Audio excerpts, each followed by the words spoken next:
Antigamente, quando tinha guerra, né?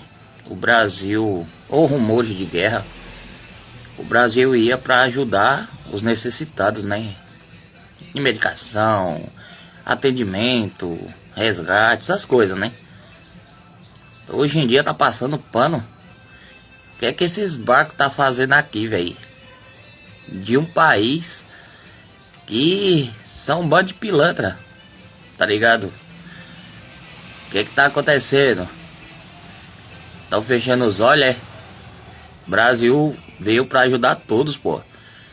Não foi só pra ajudar esses pilantra que tá querendo destruir o outro país só porque estão de olho no terreno, velho.